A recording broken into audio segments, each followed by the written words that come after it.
Hi, it's Jennifer from Positively Learning, and today I am talking about one of my favorite topics.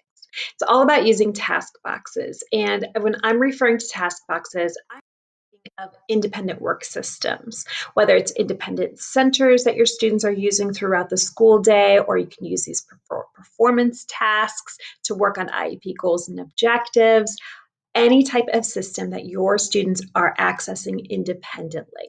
So, this is one of my favorite things that I used, and I want to share what worked for me.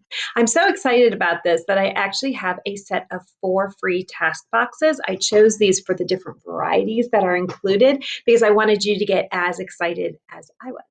So, what I want to do is just walk through this freebie and just show you how I used it. I had some criteria in mind when I first began setting up these systems because if you look on Pinterest or Google, anywhere, there's all different types of task box systems. And I tried a little bit of everything until I found out what worked for my students. Now, my students were varying levels of independence. I had non readers, I had some beginning readers, I had students that were needing some different settings in place for focus and so on. And like for putting things in our mouth, things like that. So there were different levels of independence. So when I was thinking about what was going to work in my classroom, those are things I considered. My number one focus was student independence. I didn't want students just to be able to take one of these task boxes and like play with the materials, although there would be plenty of like advantages to doing that. But when I say independence, I wanted my students to be able to access the box, open the box, and hopefully be able to open it and close it, and then be able to use the tasks appropriately, whether it was a matching or sorting or a puzzle or something like that. That's what my number one criteria was. And my next criteria was just sustainability. Like you could have the best system, but if you can't afford to keep it up, if it isn't sustainable, like it's you only have two and you need 102 for all your students, it's something that needed to be able to be replicated. It needed to be replicated at a low cost and easily, like low prep too, for me. And that is what I stumbled upon. I shouldn't say stumbled upon. I tried a lot of different things. So, hands down, the number one thing that I suggest, and if I was going to repeat it, I would do this from the very start, is I really love these boxes. I know that you've seen these, they're really popular. They are not just a Pinterest fad, though. I love Pinterest too, but I'm quick to like let something go if it's not working for my students. But these really worked.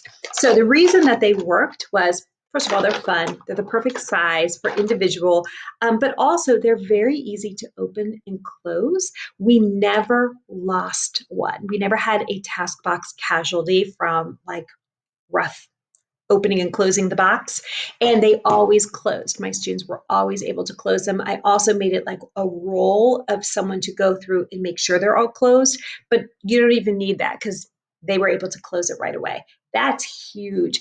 I have seen some amazing looking containers that my students couldn't open, or they could open it and couldn't close it. So task cards are everywhere.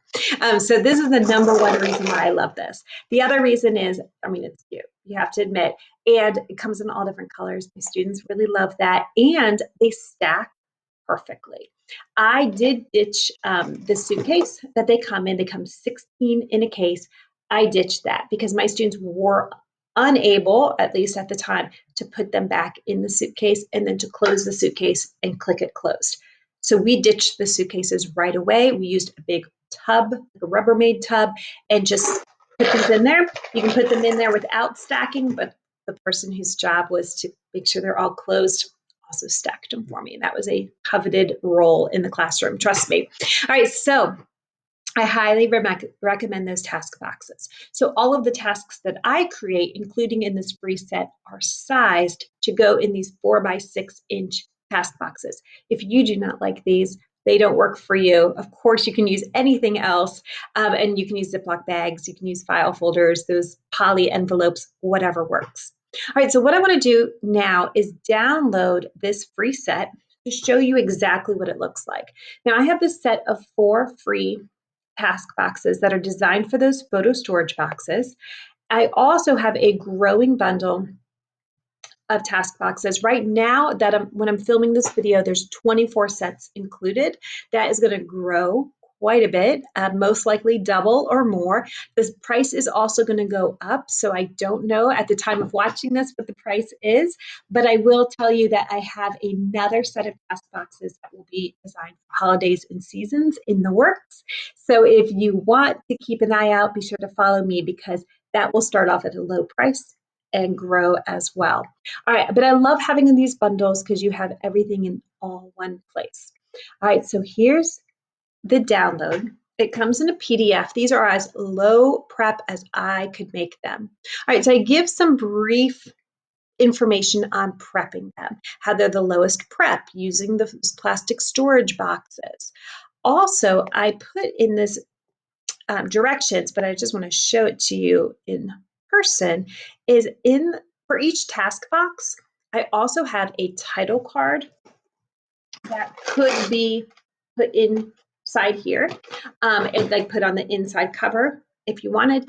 And I also have a visual directions card. Well, it has text as well. I can match uppercase and lowercase letters.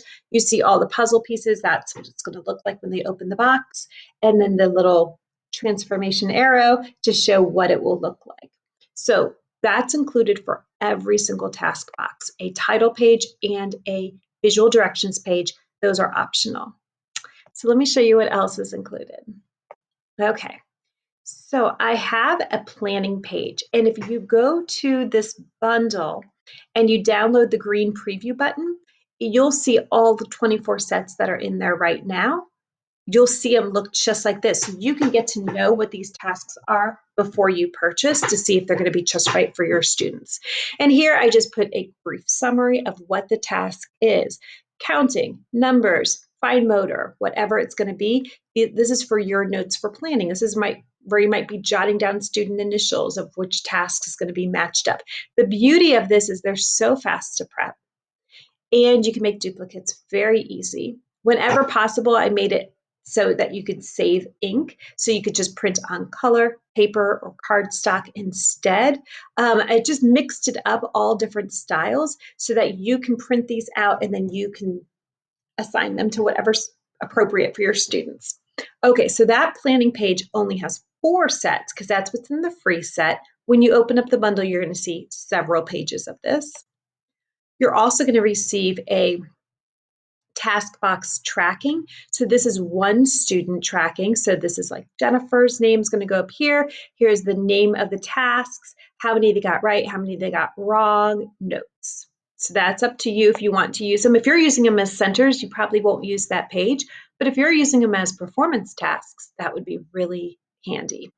And then this is task box planning if you were thinking about it for the whole group or a small group, where you'd be talking about like what task they're going to be doing each week. Are they prepped? Maybe you're working with other adults in the classroom and you're all working collaboratively to prep these centers or to make sure that they're ready. So that page is there for you. Okay, and I'm just going to quickly go through the different types of tasks. They are very simple. These are independent tasks. Rainbow matching, there's the optional title and visual task page, and then I give you directions of how you're going to prep these cards. You're going to print them out. You can see that they are sized for the photo storage box. You're going to cut them in half. So what I would do with my students, maybe you want to split this into a couple of boxes. Do the vowels in one box. Do the letters that they're studying if you're using, a different scope and sequence for whatever curriculum you're using. Put them all together. You could have students sort them by left, right, which is basically uppercase, lowercase, or you could have them go straight to making matches or both. Okay, the next task is apple counting. So I give some ideas. Students are going to be making a match by pairing up an apple number card with a count card. I'll show you in just a moment. Additional task ideas. You could use a clothespin to put those cards, put them in a pair and snap a little clothespin for some extra fine motor. You could have those counting cards only and have students write the number on it with a dry erase marker. You could have just the apple cards and use like pom-poms, like black pom-poms could be apple seeds, that they could count out that number. You can do lots of extra things, and I give you those ideas, but they're also ready to go just as is. So there's the title page, and I can count and match. That's what it would look like. And then there's the transformation. Now, I would be printing these on like red paper or green paper or yellow paper for apples. There's all the matches. So they're sized for the 4 by 6 inch photo storage box. You'd be printing this out, cutting it in half, and then students will match it. Or not, if you wanted to use these as visuals for something else, they're there for you as well. All right. And you can make an even box, an odd box, put them all together. You can print the whole thing out twice and make 2 different task boxes for parallel work with different students. All right, the next one is counting puzzles or number order puzzles. There's 2 different sets included. The directions are going to be the same for both. There's the title page. I can put numbers in order. The 2 different sets, the first set is just numbers 1 through 5. So these are going to be printed out. They're sized for the box, and then you're going to be cutting these into 5 different strips. Whenever possible, I always use traceable font.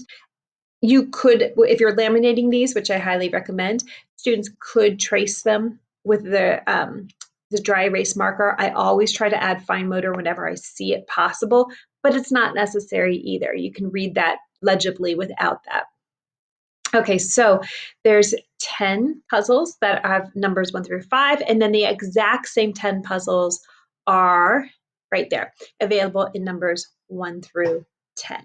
So students could be using these, of course, to put in number order. They're self-checking when you look at the picture, but you could probably use these number puzzles for other things where you're pulling out a number, using a fine motor manipulative, whether it's beads or cubes or something to count out and match the number, one-to-one correspondence. That's up to you. All right, and then there's one more set of task boxes in this free set. It's a fine motor set. So it's just doing some type of tracing or following the directions, following the path. And this one is a milk and cookies theme. So I try to save ink whenever possible. I made these in black and white. There's the title and there's the optional visual directions card.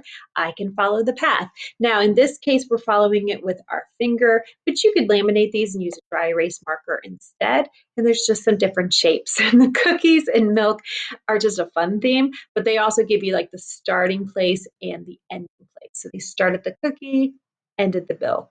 I guess you could do start at the milk and end at the cookie. I like to do it the other way. All right, so those are all available. And that's just a fine motor task. Like these are really good for calming centers, brain breaks, indoor recess. I've had students choose these for. They just really like these and they're easy and they're definitely all about building that independence.